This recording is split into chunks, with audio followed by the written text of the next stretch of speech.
Buenos días, presidenta. Buenos días, secretaria. Eduardo Esquivel Ancona, Domo de Cristal. Les quisiera preguntar, cuando estuvo el liberalismo, las sociedades de autoabasto o no les cobraban la transmisión o les cobraban menos. Ahora ya con este nuevo gobierno ya se les cobra lo que se les debe de cobrar a estas sociedades de autoabasto. ¿Quieres contestarlo? Sí.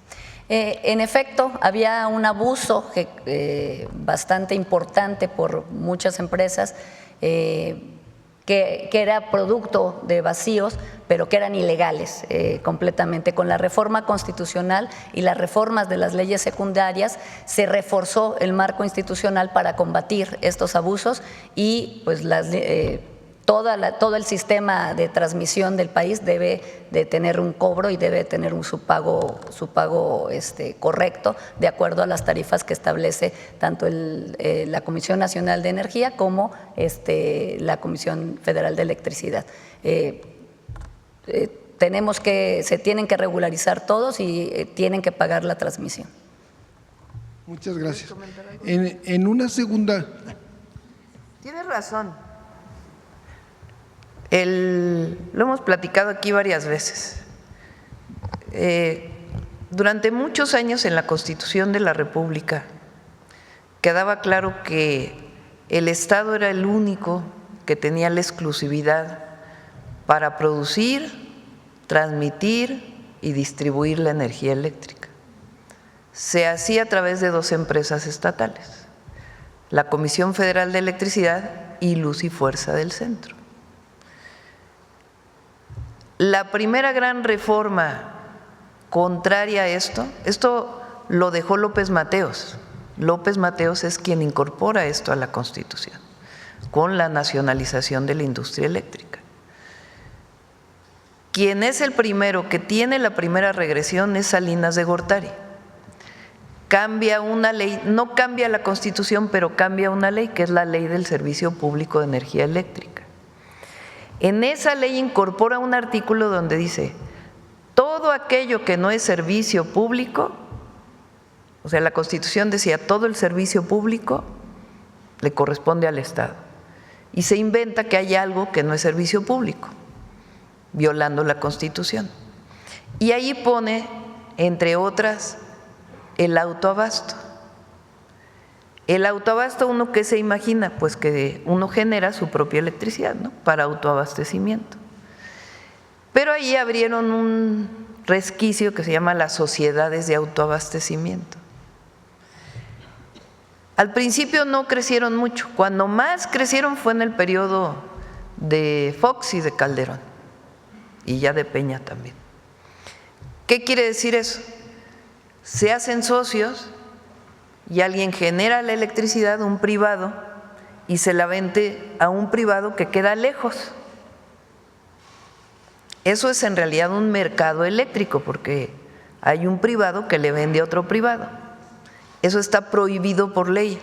Incluso en la reforma de Peña Nieto del 2013, eso estaba prohibido para el consumidor menor, solamente se permitió para los grandes consumidores, que el privado le vendiera a otro privado. Esa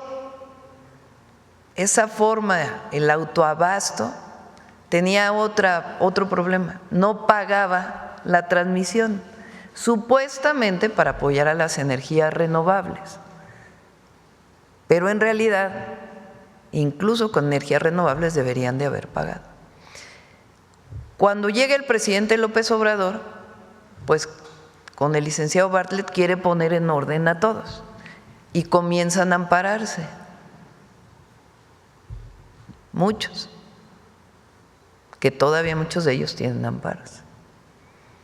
Viene una reforma a la ley, porque además le quitaron a CFE la posibilidad de que entrara a la red eléctrica con prioridad, la dejaron al final, ni siquiera sus plantas limpias como la hidroelectricidad les permitían entrar a generar en el mercado eléctrico. Cambia la ley. Primero, presenta un cambio constitucional y los conservadores no votan a favor. Entonces presenta una ley, se aprueba la ley. ¿Quién echa para atrás esa ley? La actual Corte, invadiendo las funciones del legislativo, porque la Corte no tiene ninguna atribución, porque además ni siquiera se fueron al fondo, se fueron supuestamente a la forma, y echa para atrás esa ley.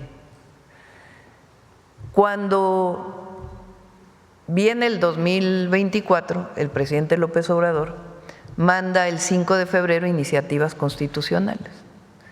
Y ahí dice que en la Constitución quede que Comisión Federal de Electricidad tiene prioridad para poder entrar. Y nosotros aumentamos otra parte que decía, y ahora lo dice porque ya fue aprobado, que cuando se trata de Comisión Federal de Electricidad no se puede considerar monopolio de las empresas públicas, que es muy importante porque nos permite que la mayoría de la generación esté en manos de CFE. ¿Qué pasa ahora? Bueno, cambia la Constitución. Este año se aprueban, ¿cuántas leyes, Luz? 12 leyes que echan para atrás una buena parte de la reforma energética de Peña Nieto y recuperan a Comisión Federal de Electricidad para el pueblo de México y le permiten integrarse de nuevo en una sola empresa, porque también la habían dividido. ¿Qué estamos haciendo ya con las nuevas leyes con quienes están amparados? Permitirles que se pongan en orden. En este caso, por ejemplo, está esta nueva empresa que compra los activos de Iberdrola. Dice, yo entro, compro los activos de Iberdrola y entro a las nuevas reglas de operación del sistema eléctrico nacional. Y la mayoría ya empezó a migrar. Esperemos que migren todos para que paguen lo que tienen que pagar por la transmisión y se ajusten a este modelo que lo que busca es la certidumbre en la electricidad para todas las mexicanas y mexicanos y para el desarrollo industrial y del comercio y del turismo en México. Hoy no podríamos pensar en el desarrollo sin electricidad. Bueno, ya. Y en una mayor… Momento cultural. En otra pregunta, en una mañanera del presidente Andrés Manuel López Obrador, decía que iban a exportar electricidad a Guatemala y a Belice. ¿Ese proyecto se está haciendo? Ya hay una línea de transmisión a Guatemala. Guatemala está interesado que aumente la capacidad de transmisión desde México a Guatemala para que ellos tengan más energía eléctrica generada en nuestro país. El tema es que esa línea de transmisión, entre otros problemas, es que está en este esquema de autoabasto. Entonces, lo que le hemos dicho a la empresa, funciona a través de una línea de autoabasto, con la generación. Entonces, estamos poniendo en orden y sí, ahora que fuimos a Guatemala, uno de los temas, además de declarar la Gran Selva Maya, además del Tren Maya y del Tren Interoceánico, el otro proyecto que ellos quieren es que les ayudemos a que haya más electricidad desde México hacia Guatemala. En una última pregunta, ¿México tendría la capacidad, si tuviera un problema como lo tuvo Texas en el 2022, que una gran nevada, y se congeló el gas y pues no podían surtir de electricidad? ¿México tendría la capacidad de poderlos ayudar a Texas? Este año estamos, recuerden, construyendo solo de CFE, no este año, perdón, es el del sexenio, vamos a aumentar la capacidad de generación en 26,000 megawatts y la parte privada va a ser de 6,000 megawatts adicionales. Es una cantidad muy importante. Para que tengan una idea, Guatemala a Belice le faltan 280 megas. Nosotros vamos a construir plantas para generar 26,000, bueno, de potencia, 26,000 megawatts. El tema, regresando a tu pregunta, es el abasto de gas, que es uno de los temas que planteé aquí hace poco, porque la mayoría del gas la compramos a Texas. Entonces, lo que estamos buscando, además del fortalecimiento de la producción de petróleo, su refinación, la petroquímica, la producción de fertilizantes y otras áreas en donde va a incursionar Pemex y la garantía de Pemex para muchas generaciones, además de Pemex, de Comisión Federal de Electricidad con la generación eléctrica, uno de los grandes temas es cómo garantizamos mayor autosuficiencia de gas en nuestro país. Y en eso es en donde estamos trabajando y pusimos al IMP como cabeza para poder analizar junto con varias instituciones académicas la viabilidad de toda la producción de gas en nuestro país. Muchas gracias. Sí. A ver, acá. Muchas gracias, Presidenta. Julio Mar Gómez, de Medios del Pacífico. Presidenta, si bien es cierto, en el periodo del expresidente Enrique Peña Nieto se endeudó Pemex con una cifra alrededor de los $1,000 millones, si no me equivoco. El presidente Andrés Manuel la baja a 90,000 millones.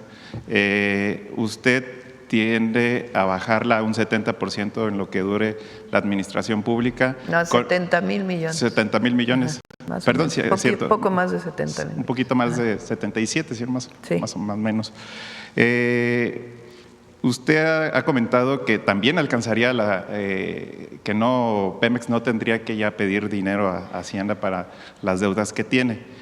También ha dicho que Morena tiene para más administraciones. ¿Cuántas administraciones más tendría una soberanía financiera Pemex para poder cubrir tanto sus deudas y también ser rentable completamente como una empresa mundial? Siempre lo he dicho, Pemex es rentable. El problema fue la deuda que le dejaron. Claro. O sea, a ver, pon la gráfica otra vez de la deuda. Fíjense, a ver.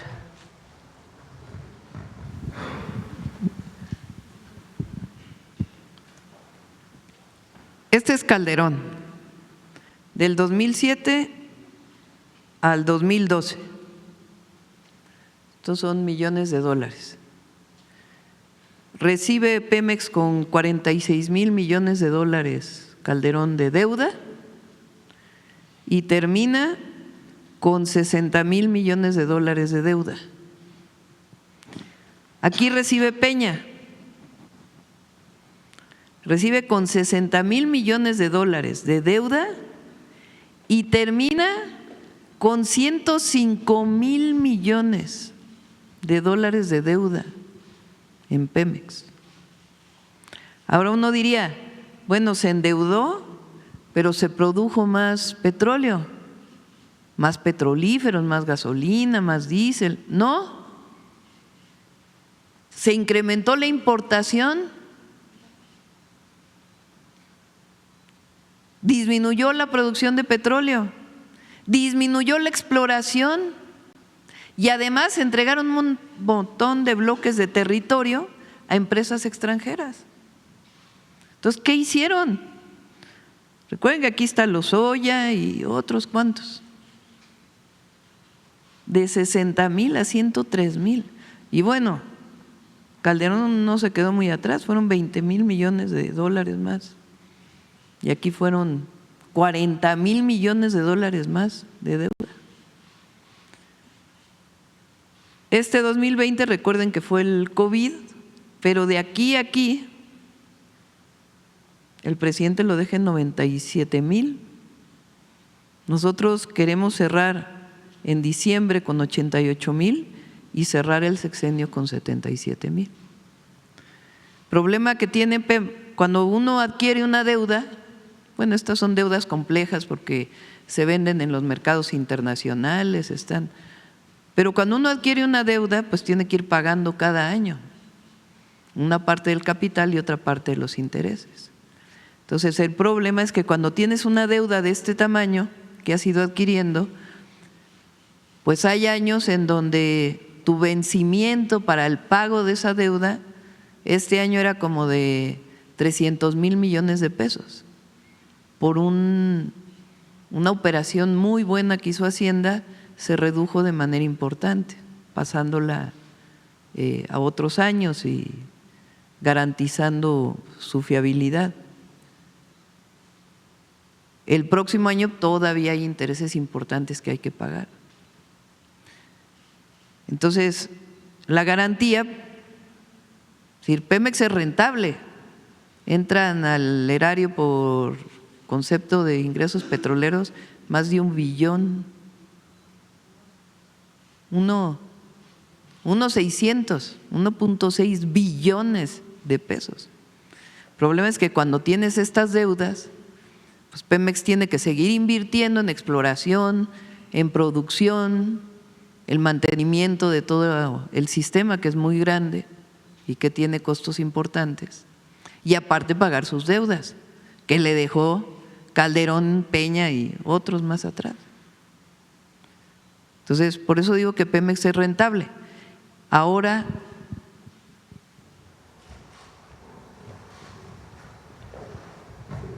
pues tenemos la ventaja de ya tener 8 refinerías, antes había 6 históricas. Ahora aparte está Dos Bocas, la refinería Olmeca, que está funcionando muy bien, y Deer Park completa, que está en Texas.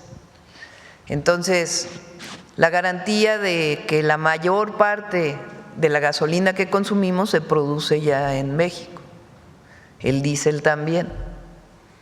Y ahora estamos avanzando en mayor producción de fertilizantes y petroquímica. Ayer, el martes, me dieron una muy buena noticia, que una planta que llevaba ya varios años parada de petroquímicos, de etileno, la pusieron a funcionar ya, así con su equipo ya viejito, pero ya está funcionando, y vamos a invertir para que esa planta pues esté funcionando al máximo. Si la pregunta, Presidenta, si esta política sigue así, estaríamos pensando que para el 5.º piso de la transformación llegue a tener cero, llegue a ceros, o sea, viéndola administrativamente económica. El petróleo, la idea hacia futuro pues es que sean más fuentes renovables frente a las fuentes fósiles, ¿verdad? Por eso es importante también que Pemex vaya incorporando otras opciones también. Pero Pemex es una fortaleza de los mexicanos. El problema es que ayer vi una videocolumna de una mujer en Sin Embargo, que dice cómo los directivos de Pemex se gastaban su dinero. No me acuerdo cómo se llama ella, a ver si… describe muy detalladamente desde, creo que Federico Reyes Heroles, ¿o si era Federico, el director de Pemex? Los vinos que compraban a costa del erario, los restaurantes donde comían, asistentes, los viajes, todo con tarjeta corporativa de Pemex, los sueldos, y cómo va describiendo cómo los directores de Pemex, describe el Pemex Gate, de cómo hicieron contratos para apoyar en su momento al PRI para poder ganar una elección, vinculado con el sindicato en aquel momento. Entonces va describiendo cómo utilizaban los recursos públicos para puro privilegio y cómo ahora pues estamos desde el presidente López Obrador, porque allí se bajaron todos los sueldos Y ahora pues estamos haciendo todavía una política de austeridad mayor. Gracias. Ana Lilia Pérez. Es muy bueno esa videocolumna. Presidenta, no me quisiera quedar con la duda. En el periodo del expresidente Peña Nieto, se prometió que el desabasto de energía y los buques que llegan a Baja California Sur, pues ahí tiene una subestación.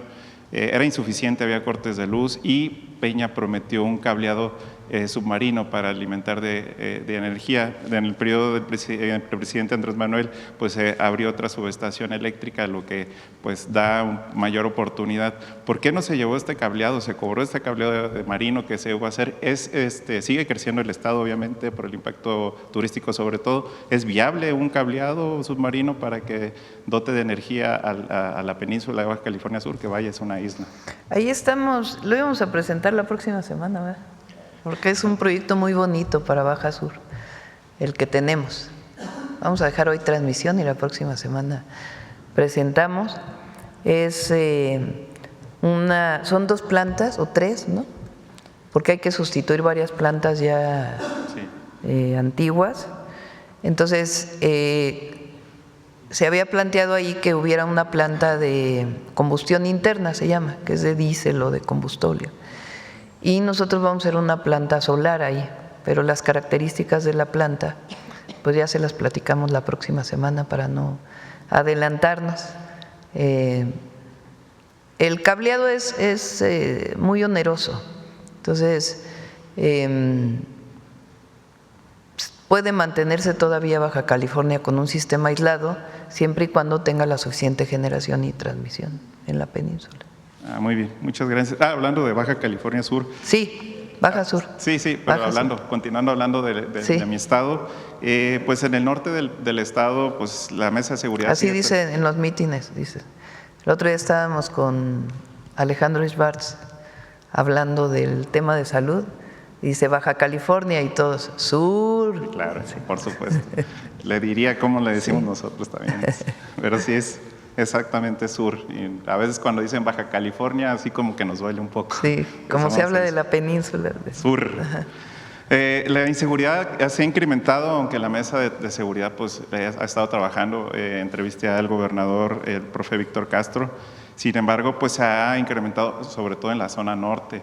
La federación ha propuesto algo más para reforzarlo, pues es lo que ocurre en Sinaloa es un reflejo de lo que ocurriría. Hay mucho apoyo ahora en Baja California Sur. Hay mucha coordinación con el Gabinete de Seguridad.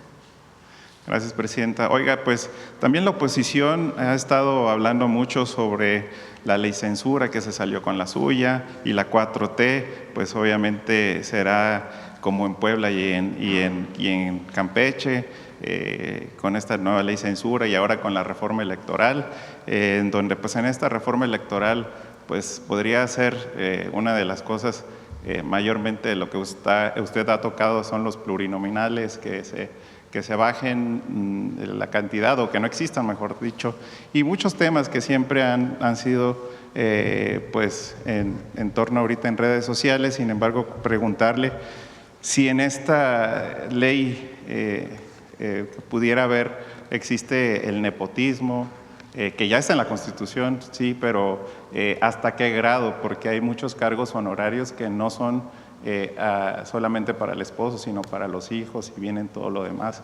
Y si lo que dice la oposición es que primero plantean las reformas, luego preguntan sobre si están de acuerdo o no, hacen un consenso.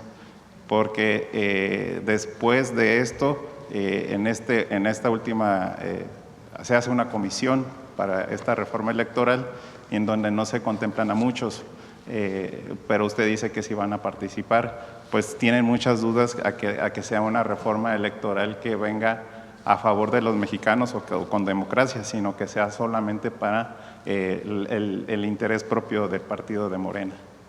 Es el interés del pueblo. La democracia es la representación del pueblo. Decía, el otro día también vi a un panista, ya medio con poca representatividad. Bueno, todos, ¿verdad? Como dijo aquí Reina, que anda por aquí. Ya no pintan. Ya. Esa es frase célebre de Reina en la mañanera. La derecha ya no pinta. Que decía, es que no ha leído la Constitución la presidenta. ¿Por qué no pones el artículo 39 y el 40?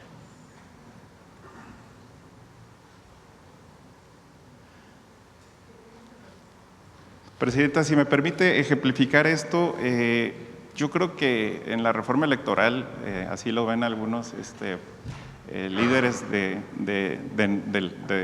Morena, vaya, afines a Morena, que también se podría decir dentro de la reforma, que está en la Constitución, ¿no? Y que está dentro de las leyes también, el no robar, no mentir y no traicionar al pueblo.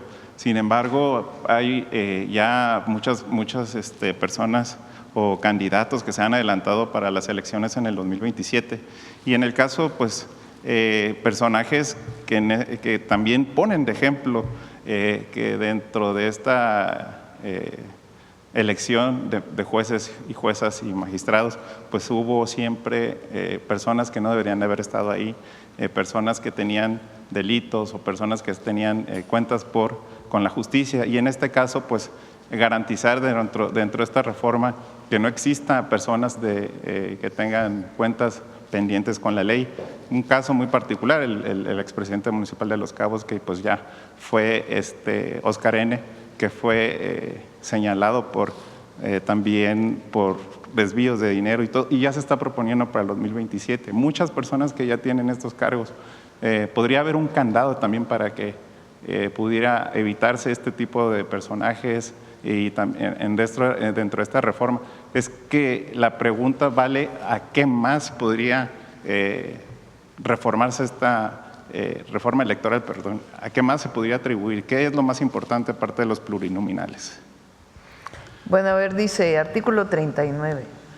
Lo tienen, no todas las constituciones tienen un artículo tan importante. La soberanía nacional reside esencial y originalmente en el pueblo. Todo poder público dimana del pueblo. Todo poder público dimana del pueblo. Y se instituye para beneficio de éste. Todo poder público. Poder público es el ejecutivo, el legislativo, el judicial. El pueblo tiene en todo momento el inalienable derecho de alterar o modificar la forma de su gobierno.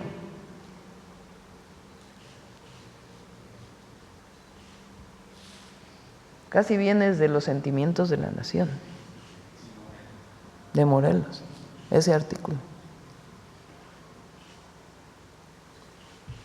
Ahí está el sustento de la reforma al Poder Judicial. El pueblo decide, el pueblo manda.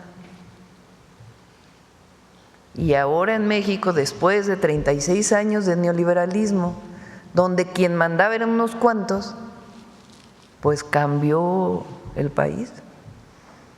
¿Quién lo cambió? El pueblo. ¿Qué nos toca a nosotros? Responder al pueblo, no traicionar al pueblo. Exacto. Entonces, la reforma al Poder Judicial, ¿quién decidió? La gente. Mucho mejor eso a que hayan decidido unos cuantos senadores o la presidenta de la República.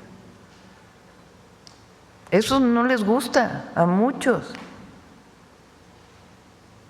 porque son muy, ellos creen que son superiores al pueblo. Lorenzo Córdoba, todos estos que se sienten los grandes expertos en la democracia, sienten que son una élite que se especializó en democracia. Sí, nada más que no tiene nada que ver con lo que piensa la gente. Pueden escribir muchos artículos en las revistas donde escriben o aparecer todos los días en Latinos, pero ¿Dónde está el artículo 39 de la Constitución? Si esa es la gran revolución pacífica de la Cuarta Transformación. En México el pueblo manda y nos debemos al pueblo y no vamos a traicionar al pueblo. Y la democracia es la representación del pueblo, por definición.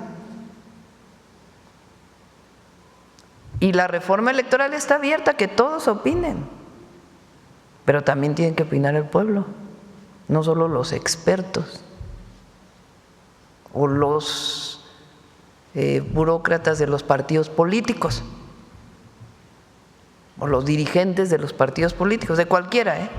Claro que yo saben que tengo un partido que es mi favorito, ¿verdad? Pero no se trata solamente de consultar a los presidentes de los partidos políticos o a aquellos que fueron del INE y que se sienten los dueños de la palabra democracia, cuando fueron causantes de los fraudes electorales, como Ugalde, que ya se fue a Harvard a dar una cátedra de democracia en contra de los gobiernos populistas, que le explique ahí en Harvard cómo fue el haya sido como haya sido, que explique ahí en Harvard por qué no se abrieron todas las casillas en 2006. Entonces aquí se trata de consultar a la gente. ¿Quieren que sigan los plurinominales? A ver qué dice la gente. Eso es, por eso está la comisión y va a abrir el espacio a que opine quien quiera opinar, expertos y otros expertos, porque hay algunos que no tienen doctorado, pero son más expertos en democracia. Y hablando de esas reformas, ¿a quién se le debe el puesto de diputado o, bueno, el de legislador o senador? ¿Al partido o a la persona? Porque pueden hacer cambio y ese sería importante también, Presidenta. Bueno, la gente elige hoy a una persona y a un partido. En mi caso aparecí Claudia Sheinbaum, candidata a la presidencia de la República por Morena, por el Verde, por el PT. Entonces, votas por la persona, pero votas por un proyecto de nación. Por eso nosotros no podemos traicionar el proyecto que la gente eligió y decidió. Presidenta, pues obviamente van a estar en contra de todo lo que dice usted y lo que haga en reformas y demás. Pues ayer estuvieron en contra también el PRI, prácticamente con el nombramiento de Genaro Lozano Valencia. Nada más, ¿qué mensaje le daría por último? Y muchas gracias, Presidenta. Es un experto en relaciones internacionales. Él, aparte de defender los derechos de todas las personas LGBT, y ha sido un activista en ese sentido, él nos apoyó al final en mucho, de muchas maneras.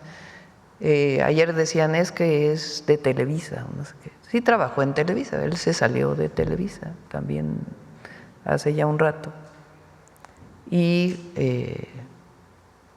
consideré que era una buena opción.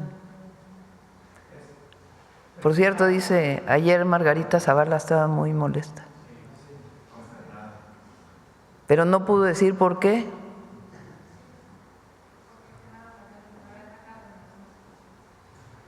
Sí, pero no en su participación, no se pudo entender por qué. Porque dice, el servicio exterior es imparcial, no, representa a México, el embajador, embajadora. Bueno, vamos. A ver la ganadería y luego vamos al Poder Judicial. Sí, buenos días, Presidenta Demián Duarte de Sonora Power, la revolución que llegó del norte. Presidenta, obviamente en sus redes sociales y en las del gobernador Alfonso Durazo, pues percibimos esta reunión que sostuvo ayer con los gobernadores de Sonora, de Coahuila, de Durango. Bueno, teníamos la expectativa ya desde hace algunas semanas de que, bueno, saliera este plan C relacionado con las exportaciones de ganado vivo a los Estados Unidos, después de este reiterado cierre de la frontera a la exportación justamente de este tipo de producto. En estos términos, Presidenta, pues pedirle que nos dé razón de cuáles fueron los acuerdos. Se sabe, bueno, que sí, es un proyecto muy bueno, estamos terminándolo. Yo creo que lo vamos a ir a informar allá a los estados. Iniciamos con Sonora, Coahuila y Durango. Estados productores para exportación también son Chihuahua y Tamaulipas. Ya en una segunda etapa los vamos a incorporar. Y el objetivo es el Plan México, que es la producción nacional. Entonces es un programa muy completo para apoyar la producción nacional de carne. Y ya lo vamos a presentar en cuanto esté listo. Tiene que ver con, más ahora pues que está cerrada la frontera todavía, aunque ya hay bastantes, ya hay un acuerdo de qué es lo que se tiene que cumplir, porque antes pues parecía muy subjetivo que cierren la frontera y bajo qué indicadores se abre o no. Entonces ahora ya hay un acuerdo técnico de bajo qué indicadores debe abrirse o no. Por supuesto, todos estamos por controlar esta plaga que es muy dañina, pero se avanzó mucho en los indicadores técnicos. Pero más allá de que se abra la frontera para la exportación de ganado, el proyecto tiene que ver con la producción de carne en México. Entonces, es muy buen proyecto y están las asociaciones de ganaderos. Precisando, se trata entonces de un plan para promover la engorda, industrialización y comercialización de la carne de res Sí. Para el mercado nacional y para exportación. Sí. ¿Se tiene previsto algún monto de inversión en este concepto? Ya mejor lo presentamos después. Estamos trabajando en ello. Bueno, seremos pacientes, pero es muy agradecido. Pero ya es muy, ya muy pronto pues se va a anunciar. Bueno, seremos pacientes y la verdad es muy agradecido de parte de los rancheros de Sonora y de los estados involucrados, porque bueno, es un tema donde, como usted sabe, pues no se ha podido exportar. Y la idea es que el pequeño productor se beneficie también. Sí, claro, porque no todos son grandotes, ¿no? Exactamente. Ajá. Sí, porque es 1.600.000 cabezas que no se han podido exportar en este ciclo, ¿no? Entonces, evidentemente, más allá de que no es una pérdida per se, porque pues el ganado ahí está, evidentemente sí no se ha podido comercializar y esto genera pues enorme preocupación. Hablábamos la ocasión anterior sobre, además, el problema de la sequía y otras situaciones que agravan pues la situación de los rancheros en estos estados, ¿no? Entonces, muchas gracias en este sentido por la consideración. Por cierto, Presidenta, le quiero también agradecer a nombre de los ciudadanos de la región de Guaymas la sensibilidad que demostró sobre el tema de la petición que se le hizo de que se considere la construcción del hospital del IMSS, el hospital de zona que se va a hacer ahí. Ya Zoe Robledo, el Consejo Técnico del IMSS, pues anunciaron, ¿no?, que ya se tiene la determinación para iniciar el proyecto ejecutivo, se contempló una inversión de 4,000 millones de pesos, es un tema realmente importante para esa región. Sí, el IMSS se ha capitalizado mucho, esto es muy importante, porque todo el proceso de reforma laboral o de el trabajo, digamos, del mundo del trabajo, que inició con el presidente López Obrador, sobre todo la desaparición del outsourcing, que fue muy, muy importante, pues permitió la afiliación directa del trabajador por parte de las empresas al IMSS, porque antes lo que había es que una empresa contrataba a una empresa que a su vez contrataba a los trabajadores, además de que no tenían todos los derechos porque se contrataba anualmente para que no pudieran generar ninguna antigüedad. Muchas veces se mentía por parte de la empresa del outsourcing, entonces se decía Juan Pérez contratado por el banco, por ejemplo, los bancos tenían mucho outsourcing, contratado en tal banco o en tal empresa para no decir un sector en particular, en tal empresa, normalmente ganaba 60,000 pesos mensuales, por decir algo, y lo reportaban ante el seguro como si ganara salario mínimo y hacían trampa en las cotizaciones al seguro. Cuando se elimina el outsourcing por ley, pues ya tiene que haber la afiliación directa, no a través de un tercero. Y eso le da al trabajador pues todos los beneficios y se cotiza al IMSS lo que se tiene que cotizar de acuerdo con el salario. Eso ha permitido que el IMSS tenga más recursos y al tener más recursos pues puede invertir más en nuevos hospitales. Entonces, este año iniciamos ya la construcción de 8 hospitales, incluido la ampliación de Ensenada, pero son 8 hospitales donde están ayudando los ingenieros militares para su construcción. Y todavía hay algunos proyectos que vamos a desarrollar, entre unidades de medicina familiar y hospitales. Entonces es muy importante también toda la desaparición del outsourcing para que el IMSS tenga dinero para que a su vez pueda construir más hospitales. Entonces en Guaymas va a haber un nuevo hospital. Claro que sí, es un anuncio, insisto, muy importante. Presidenta, mire, le quiero poner un tema que creo que es importante discutirlo aquí en la mañanera.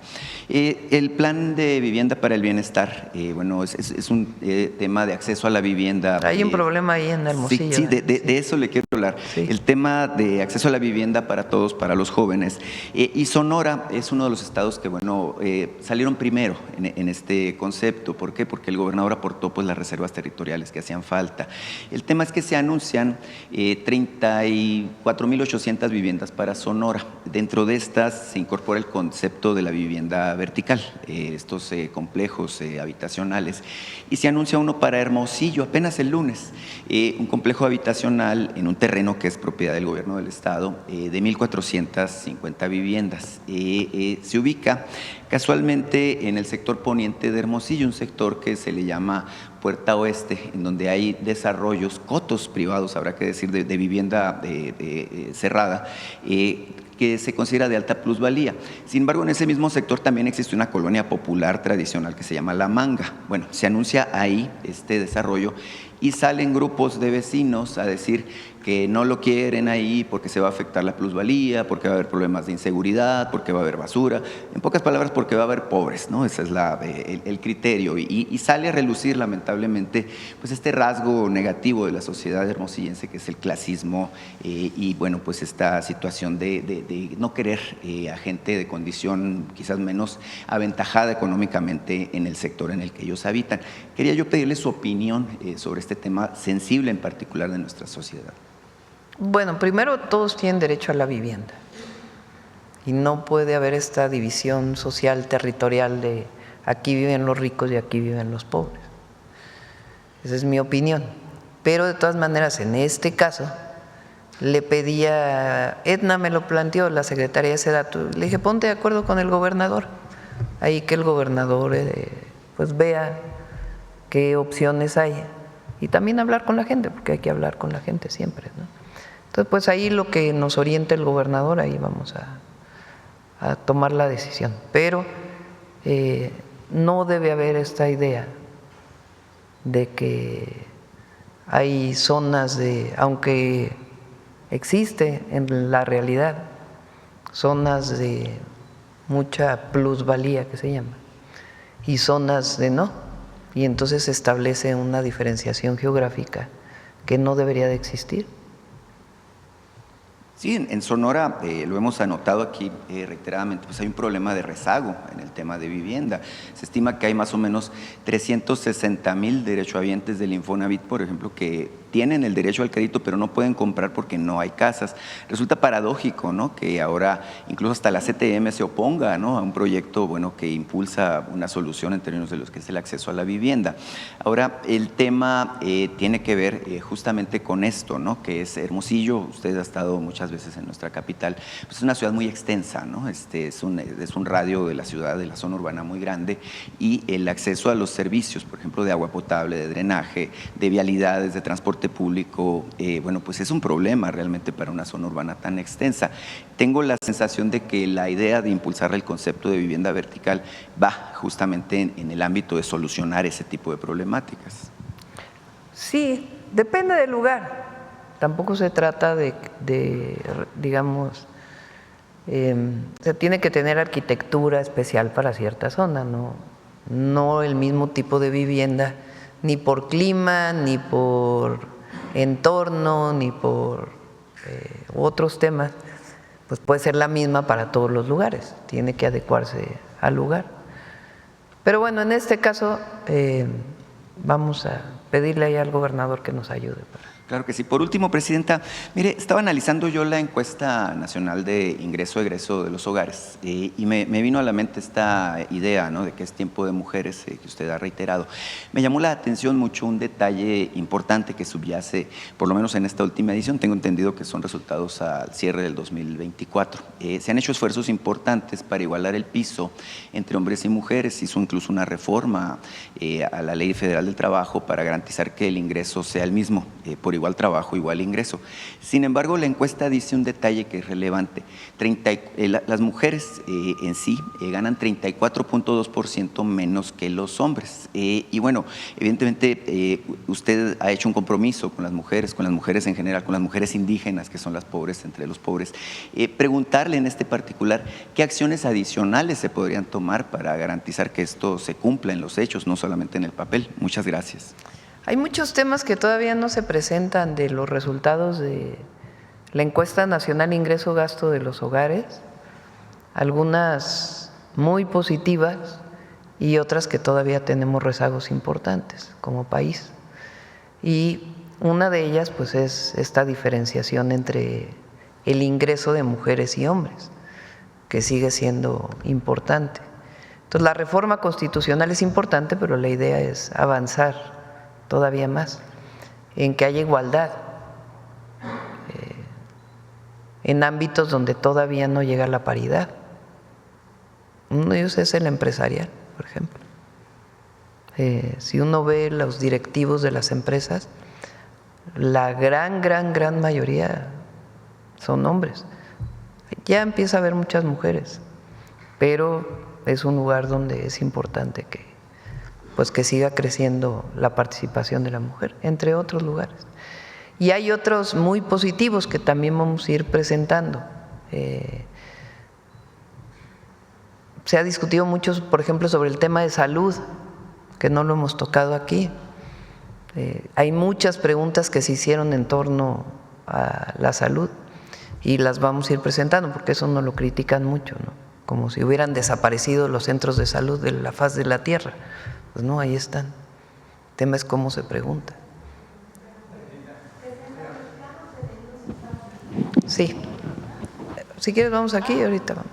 Gracias, Presidenta. Buenos días. Buenos días a los funcionarios aquí presentes. Soy Marco Antonio Olvera del periódico digital Hidalgo News y del canal de YouTube México Newsworld. Presidenta, ayer el Tribunal Electoral del Poder Judicial de la Federación avaló finalmente la elección del Poder Judicial, en la que, por supuesto, pues los nuevos integrantes de este poder pues podrán tomar posesión el próximo 1 de septiembre. Y bueno, ahí pues otra vez la derecha y la ultraderecha y los medios que los apoyan pues mostraron una vez más su torpeza política al decir que bueno, el próximo ministro de la Corte, Hugo, llegó a ese puesto por ser amigo del presidente Andrés Manuel López Obrador, que es totalmente erróneo, porque pues por supuesto el próximo ministro de la Corte, además de tener una experiencia en su ramo, pues trabajó duramente con los grupos étnicos que bien representa y que además votaron para que lograra convertirse en ministro y próximamente en el presidente de la Corte. ¿Cuál es su reflexión, Presidenta, con este nuevo vivir, esta nueva vida que tendrá México, sobre todo para los que nunca han alcanzado justicia en la época neoliberal? Creo que todavía faltan algunas resoluciones de la Sala Superior del Tribunal Electoral. Creo que todavía no acaban todas las resoluciones, pero ayer hubo una muy importante frente a algunos miembros del tribunal que intentaban que se echara para atrás toda la elección. Tiene que ver con lo que hablábamos de la democracia. Hay los más conservadores de nuestro país, piensan que ellos son elegidos, iluminados, y que son los que tienen el derecho a representar y a decir, porque no reconocen al pueblo, ni lo respetan, por cierto. Ya vimos cómo hablaba Lorenzo Córdoba, ¿no?, de personas de chichimecas, creo que era, a quién se refería. Entonces, es muy profunda la reforma al Poder Judicial, muy profunda. Y sí, se terminó una era, empieza otra. Se acabó la era de la corrupción y el privilegio Y el nepotismo. en el Poder Judicial y el nepotismo. Y la nueva Corte, los nuevos jueces, los nuevos magistrados que se deben al pueblo porque el pueblo los eligió, pues tienen que entrar ahora a demostrar que cambió de fondo el Poder Judicial. Y yo creo que así va a ser. Y ese Estado de Derecho no es legislar, no legislar, sino hacer justicia a partir de un criterio personal, sino con base en las leyes, como decía Juárez. Entonces yo pienso que es muy bueno para México, muy bueno lo que ocurrió. Sí, Presidenta, y en otro tema, en días recientes, el conductor estelar de Televisa presentó, y yo diría que más bien Televisa reconoció finalmente que la construcción del aeropuerto en Texcoco pues nunca era viable.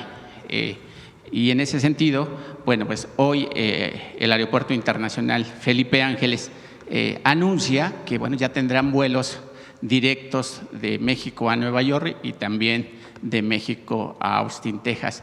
El aeropuerto está creciendo y por supuesto también dará una vida importantísima el tren que va del AIFA a Pachuca, en el estado de Hidalgo, que es mi estado.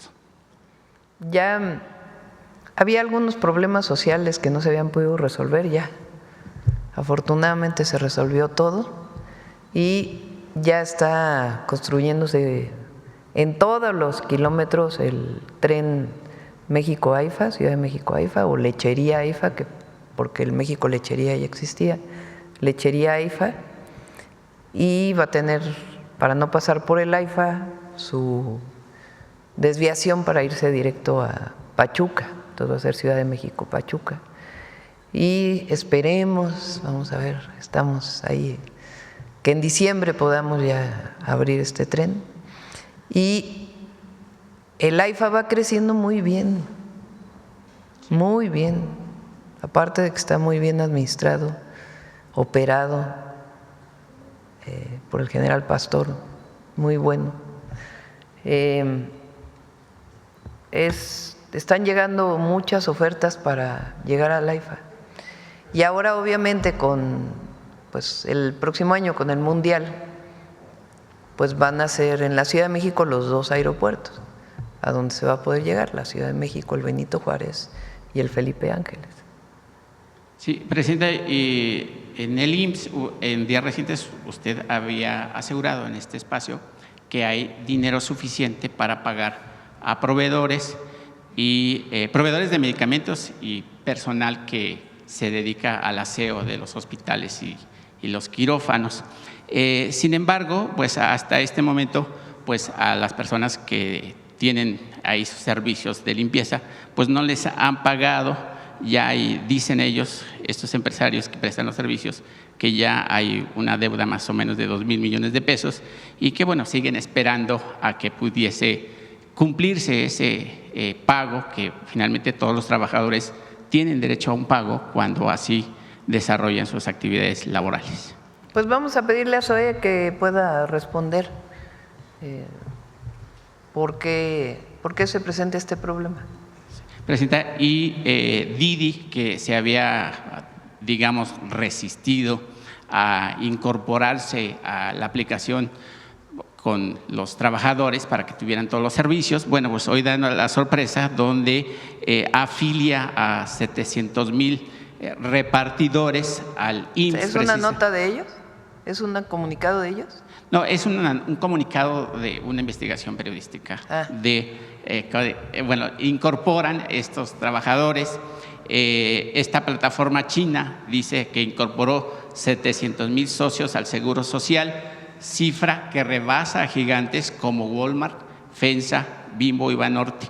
Y pues obviamente su CEO, Juan Andrés Panamá, dice que el programa piloto de 6 meses será clave para definir cómo funcionan las incorporaciones en servicios de movilidad y reparto de comida en México. Presidenta, pareciera que este gigante se había opuesto y bueno, finalmente se alinea, digamos, a brindarle todas las plataformas. Al principio pues tenían sus resistencias, pero ya todas las plataformas inscribieron a sus servidores, a los trabajadores que trabajan, ya sea manejando vehículos o repartiendo alimentación o algún otro producto. Fíjense, vamos a esperar cuántos ganan, cuántos perciben más de un salario mínimo más. Okay. Porque ellos, recuerden, son los que van a tener todos los derechos del Seguro Social, derecho a pensión, salud, etcétera. En el caso de quien percibe menos de un salario mínimo, tiene derecho al seguro para accidentes, digamos, por parte del Seguro Social. Vamos a esperar a los números, ya que nos los dé completos el IMSS y que pase pues este periodo de inscripciones. Pero el otro día lo presentaron aquí SOE y la Secretaría del Trabajo. Son 1,200,000 registros. De personas son 1,000,000. O sea, hay personas que trabajan en 2 plataformas. Son 1,000,000. Algunas personas trabajan en este oficio, digamos, de tiempo completo, de ahí reciben su ingreso principal.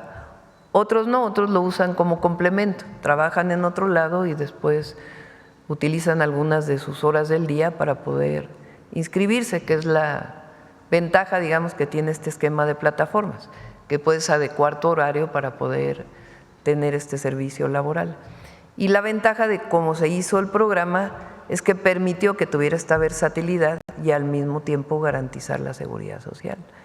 Y todas las plataformas están cooperando. Y por último, Presidenta, agradecerle la gira que hizo en mi estado hace 2 semanas y que visitó, por supuesto, la construcción del tren AIFA Pachuca. Y bueno, dice usted que Hidalgo se rayó con 3 trenes que van a pasar por nuestro territorio. Y también visitó usted la construcción de las más de 2,000 y fracción de viviendas, casas habitación para personas que ganen menos de 2 salarios mínimos. En ese sentido, Presidenta, yo hice un recorrido durante las inscripciones de quién podría accesar a una casa que va a costar aproximadamente 600,000 pesos, si no me equivoco. Y en ese sentido, Presidenta, observé que en la fila que estaban haciendo las personas o aspirantes a tener esa casa, pues es gente que baja de camionetas último modelo, automóviles de último modelo. Y yo creo que ahí se debe de poner mucho énfasis a quién le van a entregar esas casas. Se visita la vivienda. O sea, Exacto. te inscribes y después con AVI, con los servidores de la Nación, tienen que ir a visitar al lugar donde vive la persona, garantizar que en efecto su ingreso es de 1 a 2 salarios mínimos, que no tienen vivienda propia, que están rentando, y a partir de ahí se define el padrón. Y si sobrepasa el número de viviendas, pues se hace una tómbola para ver a quién le corresponde. Bueno, muchas gracias, Presidenta. Buenos días. Compañero. Voy aquí y luego acá si quieren. Gracias, Presidenta. Isa Osorio, de Telemundo. Mexicanos, Presidenta, siguen siendo detenidos por autoridades en Estados Unidos. El caso más reciente es el de David Pérez Teofani, un mexicano originario de Tabasco, cuya detención fue violenta y muy dramática. Sin embargo, pues no ha sido la única. ¿Usted ha establecido algún diálogo con autoridades de Estados Unidos tocando el tema de las detenciones violentas de connacionales? Y si es así, ¿qué le han dicho? Sí, es parte del diálogo que se tiene permanentemente entre el Departamento de Estado y Relaciones Exteriores. Y además todo el trabajo que tenemos con los consulados, que reforzamos los consulados, con más apoyos para que pudieran contratar a su vez más abogados que pertenecen a asociaciones para que puedan defender a nuestros paisanos allá, y pues la mejora de toda la plataforma para que pueda denunciarse cualquiera de estas agresiones. En el caso de violación a los derechos humanos se ponen denuncias en Estados Unidos. Por parte, se apoya a la persona que vive esta violación para que pueda presentar su denuncia.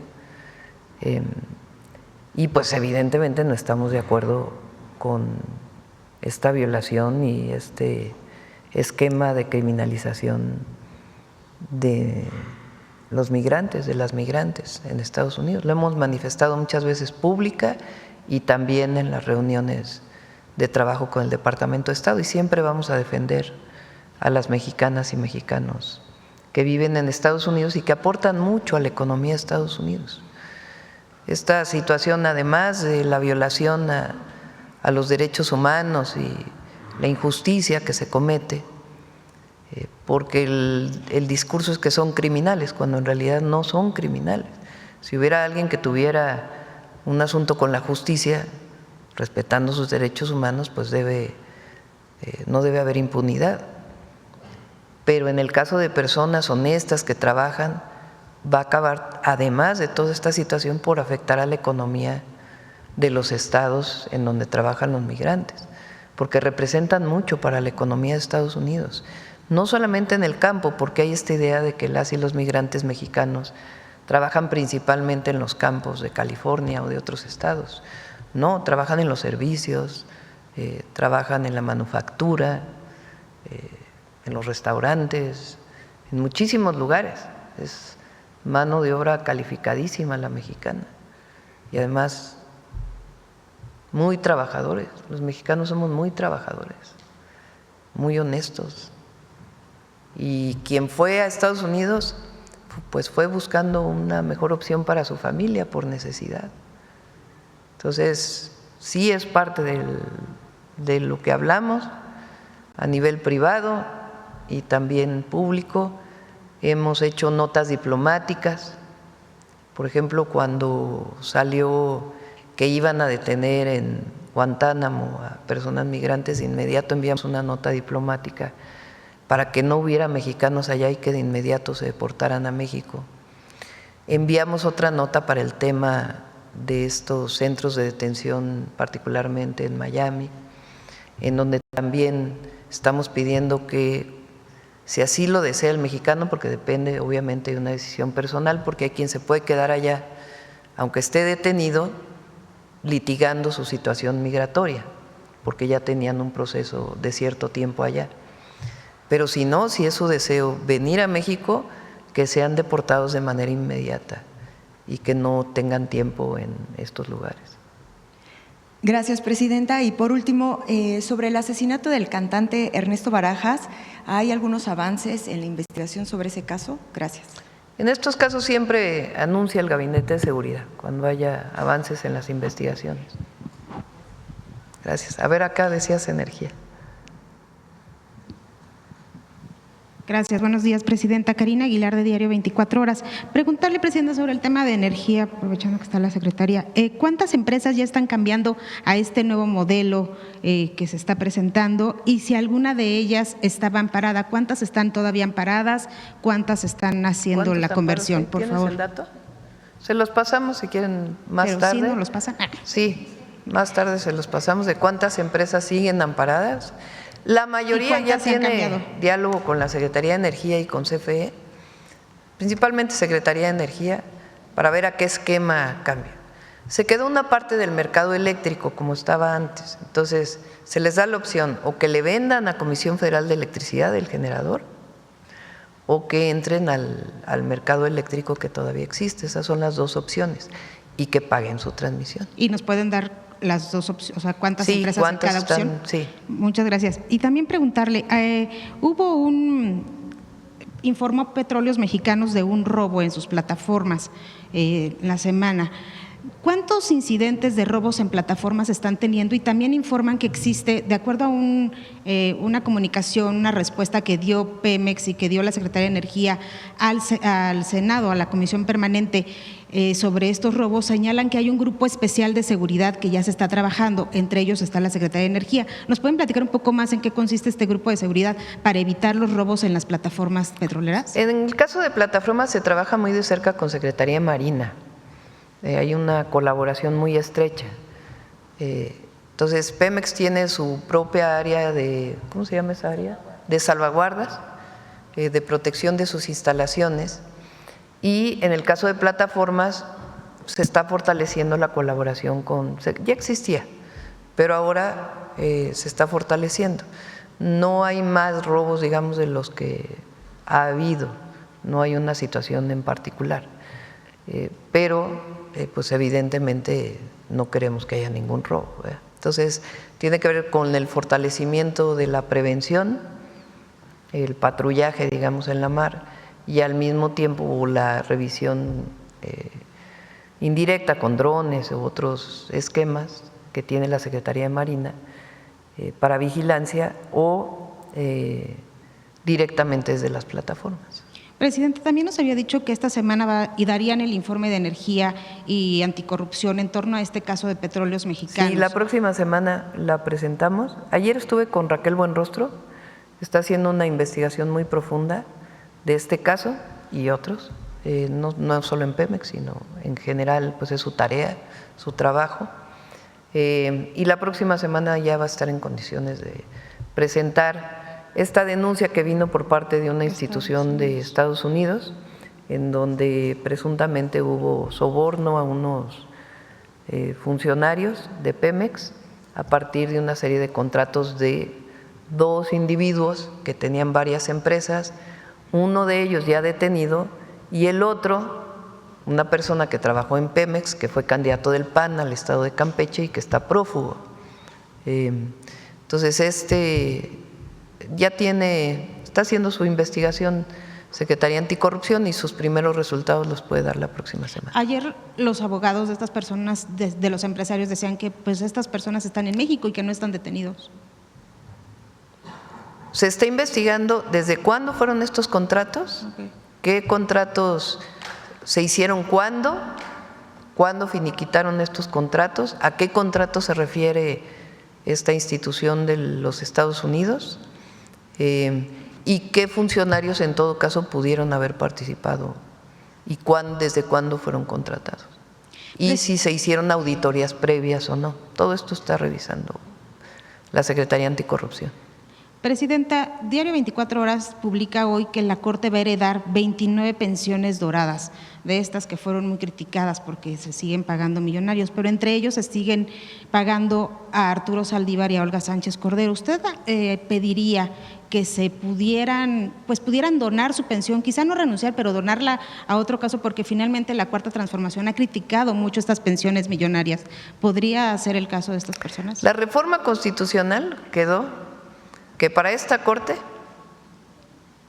se pueden ir con sus haberes de retiro que estaban establecidos. A partir del 1 de septiembre entran nuevos salarios, nuevas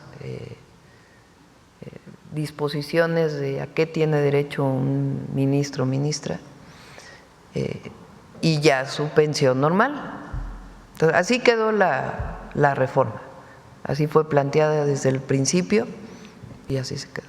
Pero las pensiones doradas, las que ya están, las que no se pueden quitar, por ejemplo… La reforma no lo planteó, no planteó que quienes tenían su pensión se retirara. ¿Y no cree que personajes o personas cercanas a la 4? Bueno, pues ellos tienen que decidir. Ellos tienen que decir, en términos legales lo pueden tener, en términos jurídicos. Así quedó la reforma, que hasta es, digamos, borrón y cuenta nueva.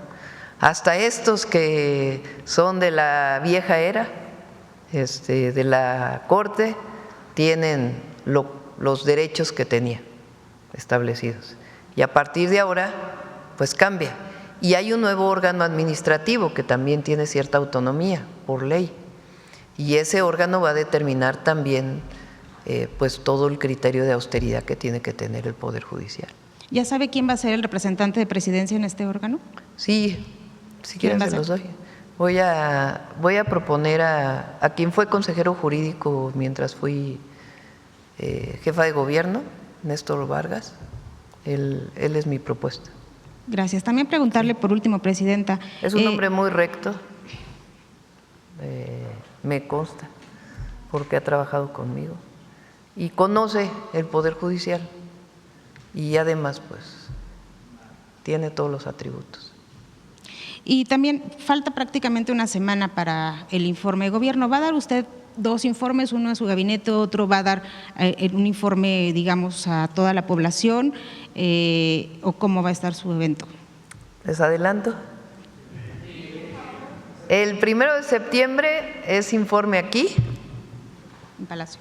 Palacio. El informe público en el Zócalo, me voy a esperar al año. El 1 de octubre. De gobierno. Entonces, porque el informe, pues, por ley es el 1 de septiembre, pero cumplo un año el 1 de octubre. Entonces, al acto público, ya grande, al que vamos a invitar a todo aquel que quiera venir, ya lo haríamos en octubre. ¿Y en este nuevo año de su trabajo, tiene pensado hacer algún cambio en el gabinete? Bueno, si lo tuviera pensado, no te lo diría en este momento. No tengo pensado ningún cambio. No tengo pensado ningún cambio. Es un muy buen gabinete, todos trabajan muy, muy bien. Gracias. Sí. Adelante. Gracias. Buenos días, Presidenta. Aprovecho para felicitar a Luz Helena, que es honesta, brillante, trabajadorcísima, y a Emilia Calleja, que nació en CFE, porque su padre trabajó en CFE, ¿verdad?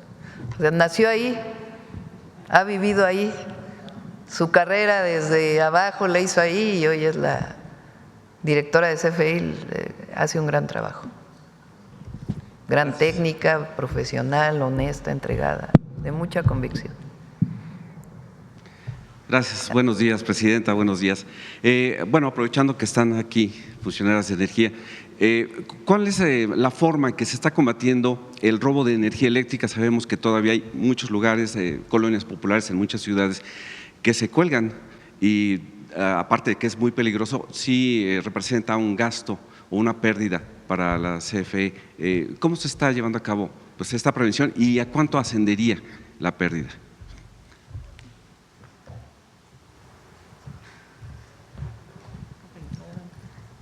Estamos coordinados con los gobiernos estatales y municipales para poder atender esto. El dato de pérdida ahorita no lo traigo, pero con gusto también se lo hacemos llegar. Y de esta manera coordinada se hacen pláticas. Tenemos por parte del área de distribución un programa que se llama CFE en tu colonia, en donde se va con todos los funcionarios que se requieren para regularizar o aclarar alguna duda o queja que tengan los compañeros de cada una de las colonias para poder tanto invitarlos a la regularización y ahí mismo poder hacerles el trámite. ¿El monto más o menos de pérdida? No sé. Se los hacemos llegar exactamente para no dar una cifra incorrecta. Sí, muchas gracias. Me quedo sentado. Bueno, no me presenté, Arturo Pavón, del Chapucero y Efecto Colateral. México se ha considerado pues que ahora está llegando a un buen nivel en cuanto a turismo internacional. Obtuvo el segundo lugar en una encuesta de ONU Turismo y precisamente está mucho más adelantado en este primer semestre, pues está más arriba que Canadá simplemente. ¿Cuál sería su opinión? Ya, como dice Josefina, México está de moda. Muchos canadienses están llegando a México. Es el país que más creció. Sus turistas, o bueno, sus ciudadanos que vienen a visitar a México. Primer lugar Estados Unidos, segundo lugar México, y después todos los que aparecen ahí. Y recuerden que somos el 6º país en el mundo en recibir turistas. Josefina se puso una meta, que es el 5º país a subir un punto creo que el que sigue es, a ver, no me acuerdo quién es el 5º lugar, Italia creo. Eso significa un esfuerzo muy grande en el sexenio y pues tiene que haber su trabajo de promoción, de difusión. De hecho, de 2024 para el final de este primer semestre de este año, se calcula que ya son 23 millones más o menos de extranjeros que han venido a visitar a México. Para una comparación, la ciudad de Cali en Colombia al año tiene 3 millones apenas. Entonces creo que es bastante bueno. Sí, y sobre todo, por cierto, ahora que estuve en Calakmul, en el hotel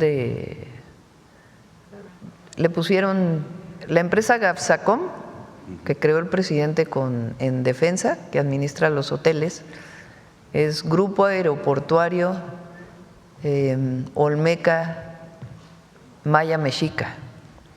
Ellos, para promocionarse, se pusieron Grupo Mundo Maya, con todas las reglas, para promocionar los hoteles. Ahora en Calakmul, lleno el hotel de europeos. Muchísimo italiano, francés, principalmente,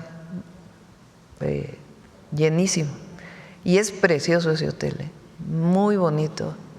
Algunos llegan en el Tren Maya, otros llegan en vehículo, y de ahí se pueden ir en un camioncito que hay del Tren Maya hasta el sitio arqueológico, que también es algo espectacular. Turquía es el 5º. muy bien, bueno, pues yo creo que para este próximo campeonato de fútbol va a subir muchísimo más la afluencia. Muchas gracias.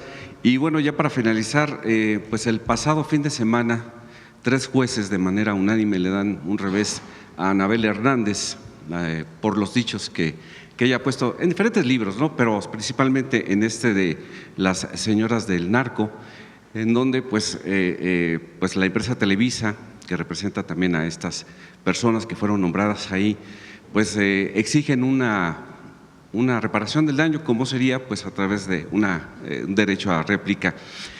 ¿Cuál es su opinión acerca de que pues Anabel Hernández no solamente ha criticado o ha inventado falsedades acerca de gente del espectáculo, sino también gente de la política mexicana, principalmente contra la Cuarta Transformación?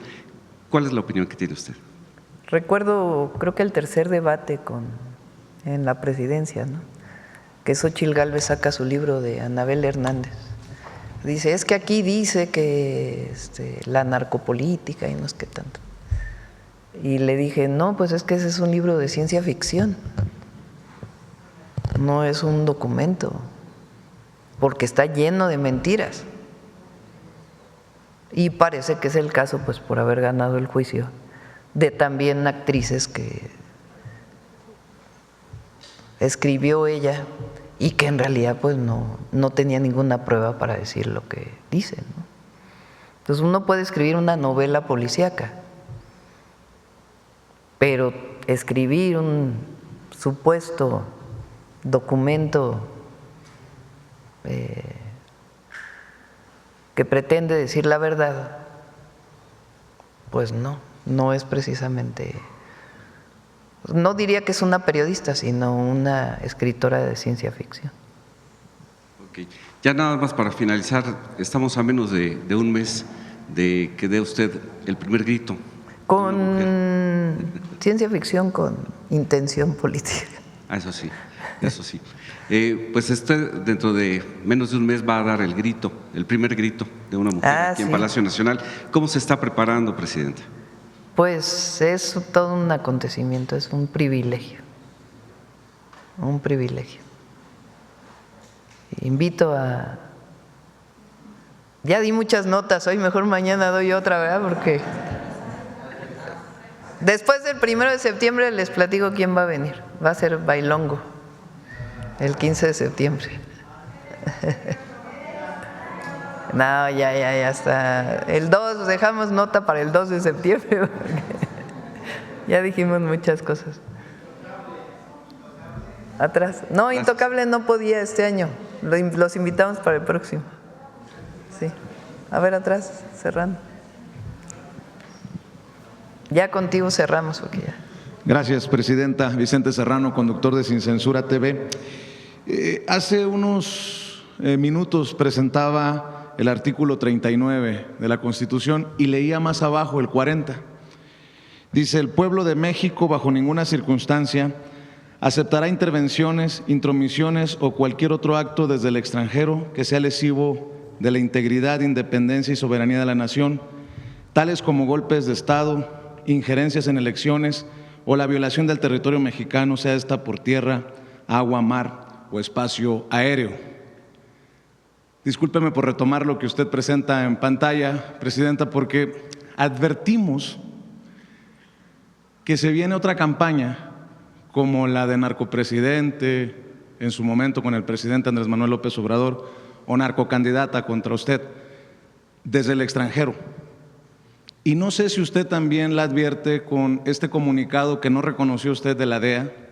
El presidente Andrés Manuel López Obrador en su momento decía que detrás de lo que publicó Anabel Hernández para la Deutsche Welle o Tim Golden para Pro República estaba el descontento de agentes de la DEA y otras instituciones.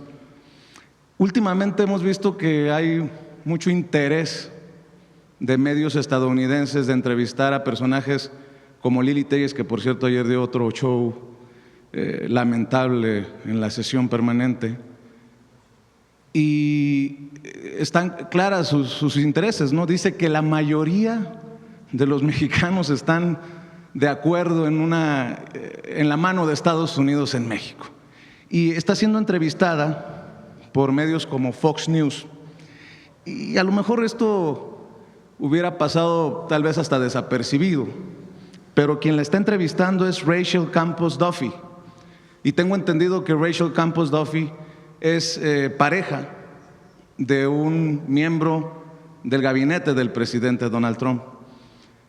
Con mucho respeto lo menciono. Si bien ha habido esfuerzos como el de Arturo Ávila, que es vocero de la Cámara de Diputados, de los diputados de Morena, de contrarrestar o de refutar estas tonterías que se dicen en el extranjero, sí consideramos Sin Censura que hay una intentona de armar una zancadilla a su gobierno desde el extranjero, como Juan Carlos Monedero en su momento también dijo que veía a Felipe Calderón detrás de esta campaña contra Beatriz Gutiérrez Müller. Dicho lo anterior, presidenta, ¿usted advierte también esto que se está armando por parte de la derecha internacional contra su gobierno, como en su momento se hizo contra el gobierno del presidente Andrés Manuel López Obrador? Esta parte del artículo 40 que mencionas, ahorita voy a lo que me preguntas. Nosotros lo presentamos cuando… Bájenlo para que se vea completo. O sea, que es el artículo 40, para que se vea completo, que es el 40. Ahí. Cuando Estados Unidos declara a la delincuencia, algunos grupos de la delincuencia organizada en México, como grupos terroristas, hace algunos meses, obviamente ellos pueden, en el marco de sus leyes, hacer estos decretos. Pero nosotros modificamos la Constitución para que eso no se preste a ningún injerencismo ni intervencionismo en nuestro país. Que México es un país libre, independiente y soberano. Y como lo he dicho, colaboramos, nos coordinamos, pero no nos subordinamos. Y nosotros Por nuestra Constitución no permitimos ni injerencismo ni intervencionismo. Entonces, que no se prestara esta idea de grupos terroristas para que hubiera un intervencionismo en nuestro país. Entonces, por eso incorporamos esta parte al artículo 40 de la Constitución, que fue aprobado en marzo, si mal no me acuerdo, abril. El pueblo de México bajo ninguna circunstancia aceptará intervenciones, intromisiones o cualquier otro acto desde el extranjero que sea lesivo de la integridad, independencia y soberanía de la nación, tales como golpes de Estado, injerencia en elecciones o la violación del territorio mexicano, sea por tierra, agua, mar o espacio aéreo. Y abajo, tampoco consentirá intervención en investigación y persecución alguna sin la autorización y colaboración expresa del Estado mexicano en el marco de las leyes aplicables. Pero hicimos otra reforma en el artículo 19. Pon el 19. Que aprobó el Congreso y aprobaron los congresos estatales, porque para reformar la Constitución tiene que ser la mayoría calificada y la mayoría de los congresos estatales. En el artículo 19, que especifica cuáles son los delitos en los que hay prisión preventiva oficiosa,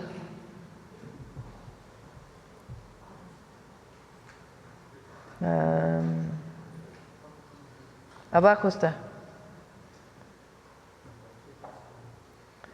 A cualquier nacional o extranjero involucrado en la fabricación, distribución, enajenación, traslado o internación al territorio nacional de manera ilícita de armas, y a cualquier extranjero que realice actividades al margen de la ley vinculadas con los párrafos segundo y tercero del artículo 40 de esta Constitución, que son los que acabamos de leer, se le impondrá la pena más severa posible.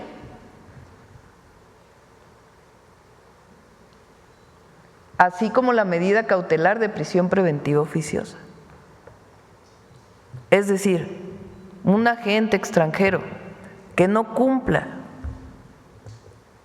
con la Constitución y con la Ley de Seguridad Nacional y que quiera hacer una operación en nuestro país sin la autorización del gobierno mexicano, esta es la sanción. Es un tema de soberanía.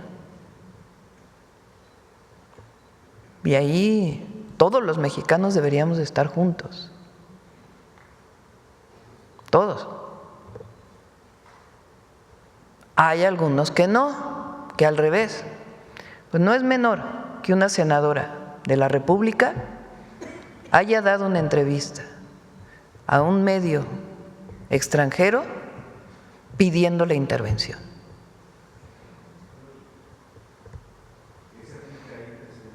No, bueno, yo nada más menciono que no es menor. O sea, ¿qué parangón histórico hay? Pues a los conservadores que fueron a Europa a pedir que un emperador viniera a gobernar a México. Son los mismos conservadores. Entonces, tenemos muy buena relación con el gobierno de Estados Unidos. Fíjense, con todo y las posibles quien hubiera apostado que no hubiera buena relación, hay buena relación. Hay muy buena relación entre el secretario de Relaciones Exteriores y el secretario del Departamento de Estado de los Estados Unidos. De respeto. Mucho respeto. Y el acuerdo que estamos haciendo en seguridad es de mucho respeto a nuestra soberanía y de colaboración para actuar contra los grupos delictivos. Muy buena relación. La relación que hay entre el secretario de Comercio, con sus diferencias, pues claro que hay debate, ¿no?, del secretario de Economía y el secretario de Comercio de los Estados Unidos es muy buena, nos respetan. Las veces que he llamado al presidente Trump, que han sido varias, más allá de que no estemos de acuerdo con el asunto de los aranceles, que es una decisión unilateral que ellos toman, nos respetan. Es una relación de respeto y yo lo agradezco mucho.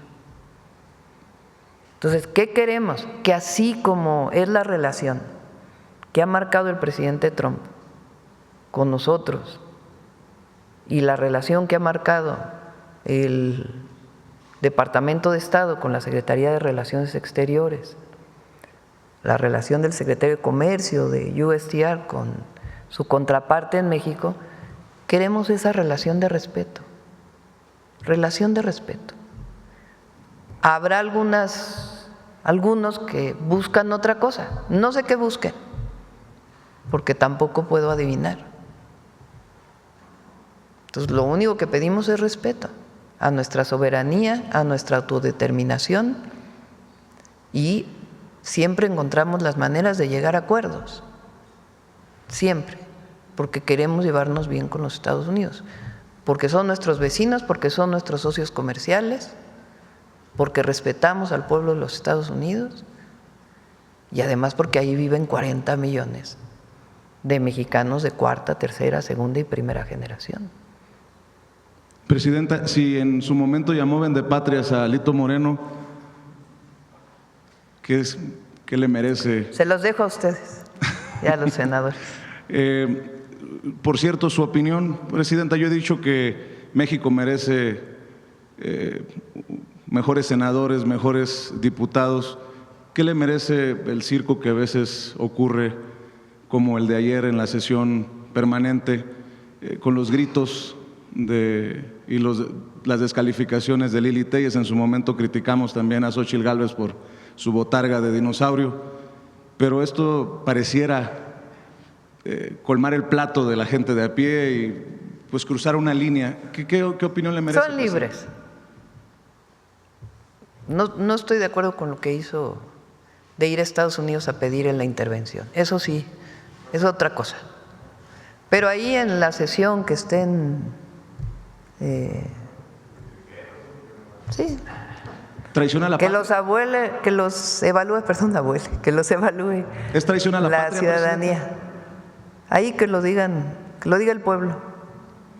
Y voy a abrir, si me permite, un tema que poco se aborda.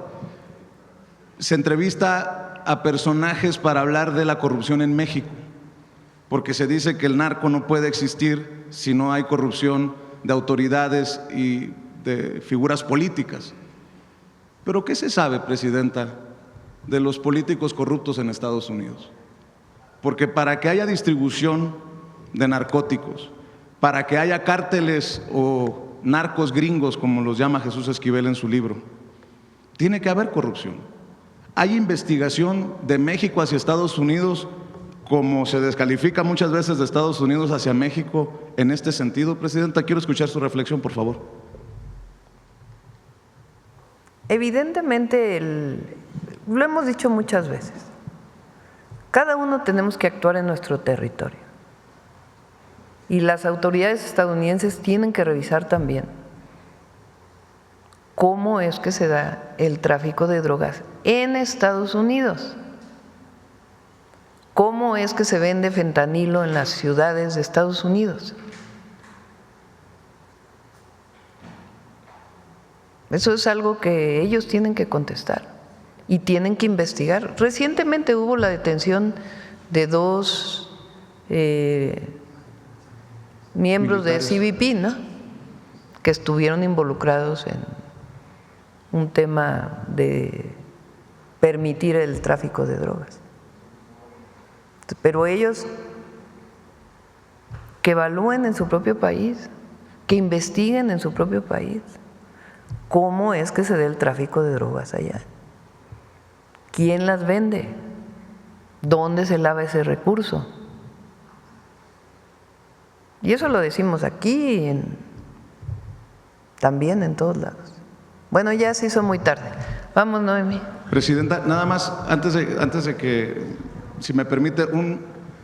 a veces es un incómodo recordatorio. Usted me dijo que le iba a pedir a los cónsules en Florida determinar la situación del Alcatraz de los Caimanes. Ya le dieron un reporte y ya le dieron un reporte de Cancillería sobre los enmascarados que están deteniendo a estos paisanos. Continúan las detenciones de estos enmascarados. Le pedí a Relaciones Exteriores, incluso ayer se lo pedí porque vi una nota de familiares de unos paisanos quejándose del trato, aprovechando también la pregunta de la compañera. Les pedí que informen permanentemente, o sea, que Relaciones Exteriores, además de la mañanera, esté informando permanentemente todo lo que están realizando de protección y de apoyo a los paisanos y todas las denuncias que están recibiendo. Entonces ellos tienen que dar una conferencia la próxima semana para dar toda esta información. Pero no le han definido si hay hacinamiento y qué condiciones está el Alcatraz de los Caimanes, presidente. Sí tengo reportes, pero sería bueno que los mencionara Relaciones Exteriores y también entrevistas que han hecho con mexicanos que han llegado a Estados Unidos. Gracias, presidenta. Decirlo. Adelante, Noemí. ¿Allá? Con permiso, presidenta. ¿Perdón?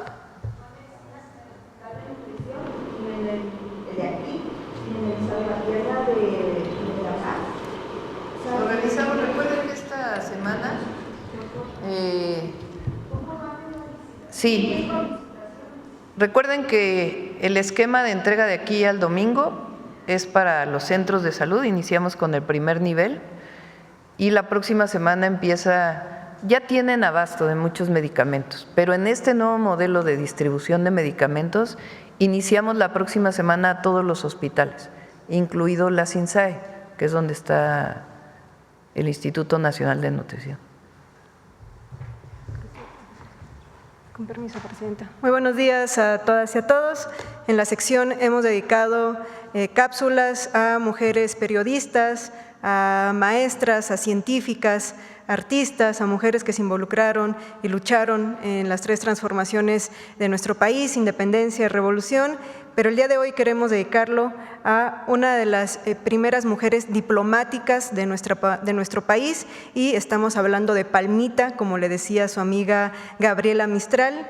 Palmita, Palma Guillén Sánchez, también como muchas de las mujeres que van a tener cargos públicos en la segunda mitad del siglo XX, tiene una trayectoria durante unas importantes décadas en la Secretaría de Educación Pública que se iba creando. Entonces también Palma, maestra, fue una de las constructoras del sistema educativo nacional, pero además también una de las pioneras en rescatar la historia de las mujeres. Tiene un ensayo que hace referencia a esta necesidad de recuperación. Dice: proclamemos nosotras el culto a la mujer anónima, a la obrera, a la soldadera, campesina, maestra, heroínas desconocidas de nuestra historia.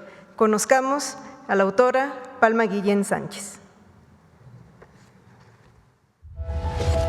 Palma Guillén Sánchez nació en la Ciudad de México el 26 de marzo de 1898. Durante la década de 1910, se formó como maestra en la Escuela Normal de México y como psicóloga en la Escuela Nacional de Altos Estudios, a pesar de la oposición de su padre. Desde su etapa estudiantil, Guillén pensaba que la educación no debía ser un privilegio, sino una vía para mejorar las condiciones sociales del país. En plena Revolución Mexicana, Palma comenzó a trabajar como profesora de primaria. Al iniciar los años 1920, colaboró estrechamente con José Vasconcelos y centenas de maestras y maestros en la creación de la Secretaría de Educación Pública. Junto con sus hermanas Margarita, María de la Luz y su amiga Concha Álvarez, participó en las campañas de alfabetización, enseñando a leer y a escribir a trabajadores de la construcción. Fue nombrada inspectora de escuelas elementales y se le comisionó para trabajar de la mano de la educadora y poetisa chilena Gabriela Mistral, futura Premio Nobel de Literatura, en la creación de bibliotecas populares y la organización de escuelas rurales en todo el país. Sobre el proyecto educativo emanado del proceso revolucionario, Palma escribió: había que sembrar, que instaurar el orden de la justicia y de la cultura. Y como los campesinos van al campo con sus sacos de semillas, así nos enviaba Vasconcelos a todas partes, a cada quien a hacer lo que sabía, o ensayarse en lo que soñaba, o aprender que al cabo todo era necesario para el pueblo hambriento de pan y de cultura. De 1925 a 1934, Palma Guillén vivió entre México, Estados Unidos y Europa, trabajando en organismos internacionales que buscaron fomentar la paz a través de la cultura. Guillén fue, además, una de las pioneras de la educación secundaria, al ser designada como jefa de enseñanza de ese nivel en 1932, desarrollando los planes y programas de estudio. Palma Guillén fue nombrada en 1935 por el presidente Lázaro Cárdenas como enviada extraordinaria y ministra plenipotenciaria en Colombia. La llegada de Palma a ese país fue celebrada por grupos de obreros e intelectuales de izquierda, que estaban muy interesados en los proyectos sociales del cardenismo. Sin embargo, también recibió críticas de los sectores más conservadores. Guillén fue blanco de ataques machistas de estos grupos, pero también de funcionarios de la propia Cancillería mexicana, a los que denunció por otorgarle un sueldo 25% menor al de otros diplomáticos de su mismo nivel, simplemente por ser mujer. Palma Guillén tuvo otros cargos diplomáticos en Dinamarca, Suiza y Cuba entre 1936 y 1943. A su regreso a México se incorporó de lleno a la UNAM como profesora y funcionaria. Palma Guillén destacó también por sus estudios pioneros en torno a la historia de las mujeres en México. En 1956 publicó el estudio La mujer en la historia de México, en el que analizó el papel de las heroínas en la historia nacional desde el mundo indígena, la colonia, la independencia y la revolución.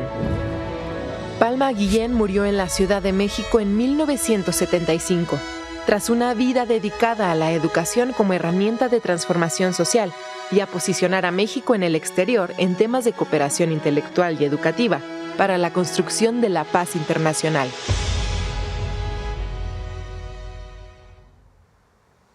Recuperamos la historia de Palma Guillén porque el próximo 29 de agosto se van a cumplir 100 años del decreto que crea las escuelas secundarias en nuestro país. Como vimos en la cápsula, Palma Guillén fue la primera directora del Departamento de Educación Secundaria, que está próximo a cumplir 100 años como nivel educativo en nuestro sistema educativo nacional.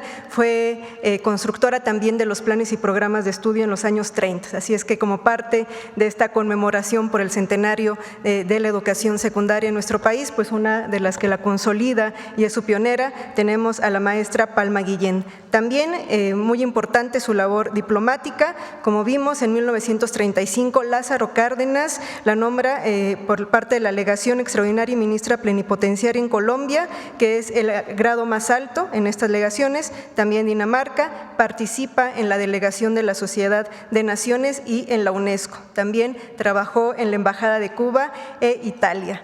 Todos los documentos, gran parte del archivo, nos lo facilitó el Archivo Histórico de la Secretaría de Relaciones Exteriores. Si ustedes quieren consultar sobre mujeres diplomáticas, el Archivo Histórico de Relaciones Exteriores tiene un gran bagaje sobre Palma Guillén y otras diplomáticas importantes de nuestro país, como la propia Amalia Castillo Ledón. Y también queremos recomendar el libro Maestras de México, que acaba de ser publicado por el Instituto Nacional de Estudios Históricos de las Revoluciones de México, que cuenta con el capítulo La trayectoria de Palma Guillén Sánchez en México y en el exterior, de la historiadora Itzel Toledo García. Así es que un regalo, lo descargan de manera gratuita, y además de Palma Guillén conocerán pues la historia de muchas otras maestras que han consolidado nuestro sistema educativo nacional, y en esta ocasión en particular por el próximo centenario de la educación secundaria en nuestro país. Muchas gracias.